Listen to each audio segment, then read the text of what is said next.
आज आहे धनतेरस, पण मला पूजा करायला मिळालीच नाही, कारण मी होते जॉबवर आणि जॉबचा टायमिंग असा आहे की 2 ते 10, त्यामुळे मला टाईमच नाही मिळाला धनतेरसची पूजा करण्यासाठी. तर जॉबवरून घरी निघाल्यानंतर एवढं ट्रॅफिक असं लागतं ना, खूप कंटाळा येऊन जातो. त्यानंतर इथे आमच्या बिल्डिंगच्या खाली छोट्या मुलांनी आपला शिवाजी महाराजांचा किल्ला बनवलेला होता.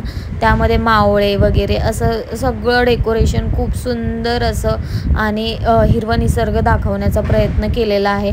खूप छान होता आणि खूप सुंदर असं प्रकारे केलेला आहे. तुम्ही बघू शकता, मस्त केलं होतं त्यांनी. आणि त्यानंतर मी निघाली. खूप दमली होती, तुम्ही माझ्या चेहऱ्यावरून बघू शकता. त्यानंतर फ्रेश झाली मस्त. आणि मार्केटमध्ये ना आज सीताफळ भेटली होती, खूप मस्त होते आणि ते कच्चेच होते, ते पिकण्यासाठी ठेवले.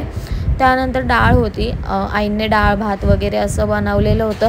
गवारीचे शेंगा बनवल्या जातात धनतेरसच्या दिवशी, कारण नैवेद्य तोच असतो. तर डाळ भात, गवारीचे शेंग आणि ज्वारीच्या भाकरी अशा आईने नैवेद्य वगैरे दाखवलं होता. तर अशी होती धनतेरसची आमच्या आईंनी पूजा करून घेतली होती. मी फक्त पाया वगैरे पडली, आल्यानंतर फ्रेश वगैरे झाली आणि खूप सुंदर अशी त्यांनी साधी सिंपल आपल्या घरामध्ये जे अवेलेबल असेल आणि जे काही आणता येईल तेवढं त्यांनी पूजा करून घेतली. आणि आमची देवपूजा पण अशा प्रकारे झाली होती. हेही आईच करून घेता.